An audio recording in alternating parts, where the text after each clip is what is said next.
Dinas Kesehatan Provinsi Jawa Barat mengonfirmasi virus superflu menyerang sejumlah warganya. Data Dinkes Jabar mencatat sebanyak 10 orang telah terpapar virus varian baru influenza tersebut.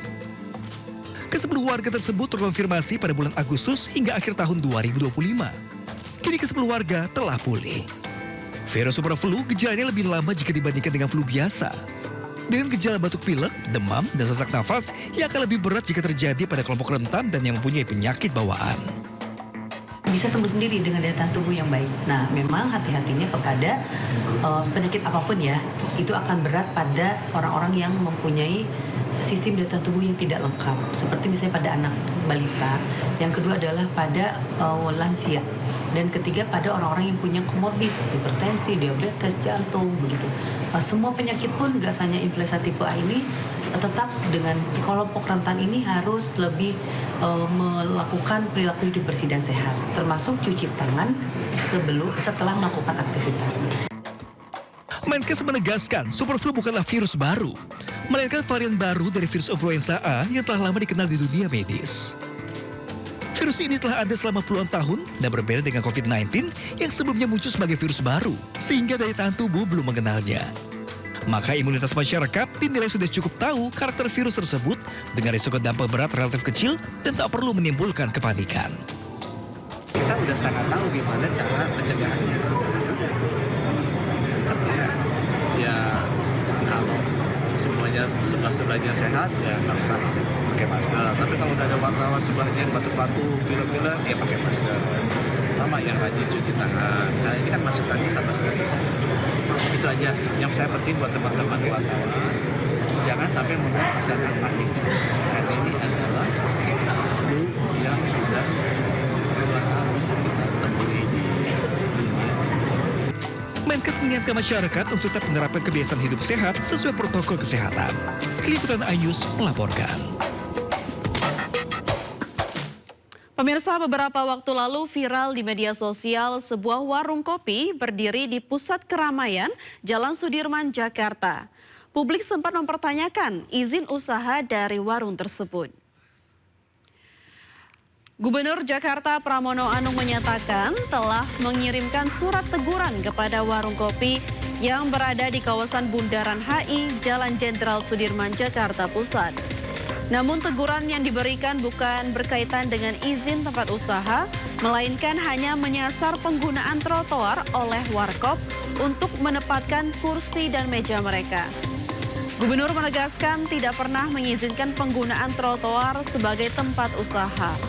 Pemilik warkop menyatakan telah memiliki izin resmi mendirikan usaha di lokasi yang saat ini ditempati.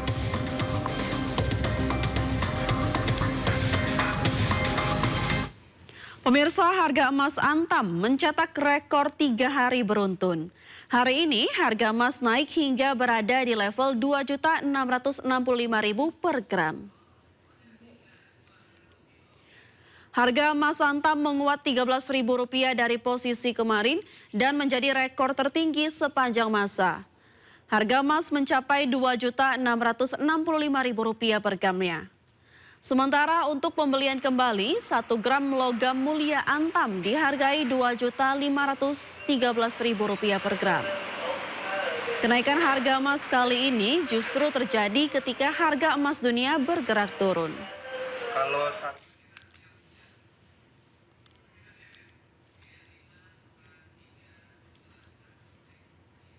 Dan pemirsa, untuk mengetahui informasi terkini terkait harga emas, kita sudah terhubung dengan Anissa Rizkia di Pusat Grosir Emas Cikini.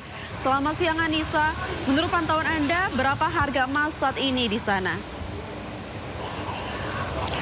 Selamat siang Vina dan juga pemirsa, kali ini saya melakukan pantauan di salah satu pusat perdagangan emas yang ada di wilayah Cikini, Jakarta Pusat. Terpantau memang harga emas ini sudah meroket cukup signifikan. Angkanya ini sudah menembus Rp2.665.000 per gramnya untuk logam mulia. Nah, saya akan coba tanyakan kepada pedagang yang ada di salah satu pusat perdagangan emas di wilayah Cikini. Mas, boleh diperkenalkan namanya dengan Mas siapa? Boleh, nama saya Fran. Ya, Mas Fran, kali ini emas sudah di angka berapa nih per gramnya?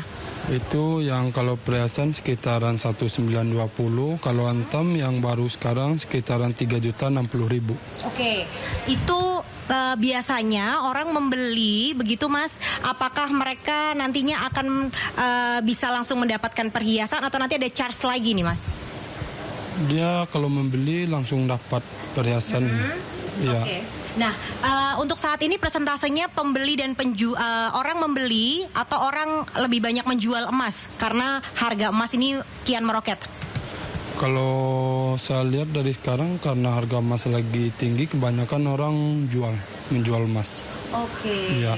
Nah, Mas kalau dilihat ini kan untuk perhiasan saat ini ada Mas menjual berlian dan juga emas begitu ya. Iya. Saat ini ketertarikan orang lebih banyak yang mana Mas? Lebih banyak kalau sekarang saya lihat kayak beli emas sih. Lebih emas ya daripada berlian daripada berlian buat Oke. sekarang. Untuk harga jualnya nih, kalau saya menjual emas per gramnya nanti turun di angka berapa nih? Dia itu kalau kadarnya ya 70 sekitaran 16 lah. 1650. Oke, baik. Terima kasih Mas Fran atas waktunya. Dan itu tadi pemirsa perbincangan saya bersama salah satu penjual emas yang ada di pusat perbelanjaan yang ada di wilayah Cikini.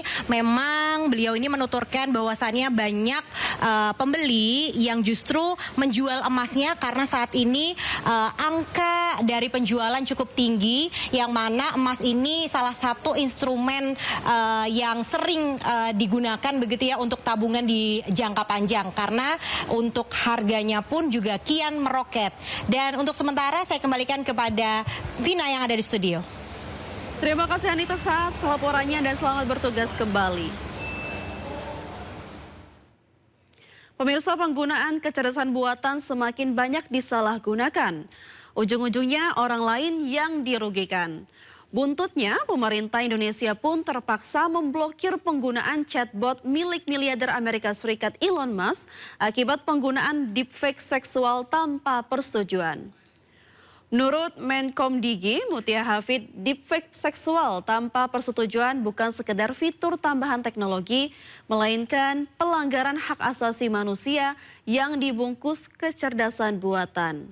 Pemerintah menilai kecerdasan buatan yang digunakan untuk mempermalukan perempuan dan anak adalah contoh kecerdasan buatan yang kehilangan akal sehat. Selain menutup akses Grok sementara, Menkomdigi juga meminta X sebagai pengelola platform untuk tidak hanya minta maaf, tapi juga bertanggung jawab.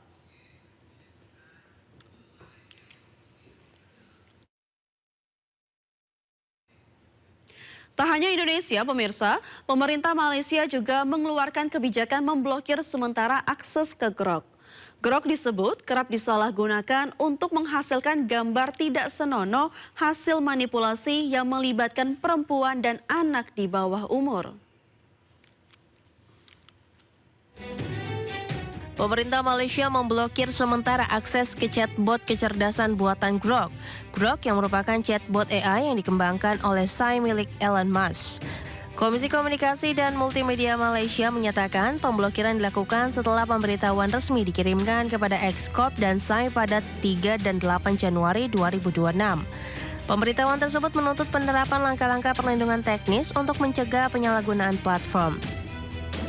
MCMC menyebut Grok berulang kali disalahgunakan untuk menghasilkan gambar cabul, eksplisit secara seksual, tidak senonoh serta sangat menyinggung. Konten tersebut termasuk gambar hasil manipulasi tanpa persetujuan yang melibatkan perempuan dan anak di bawah umur.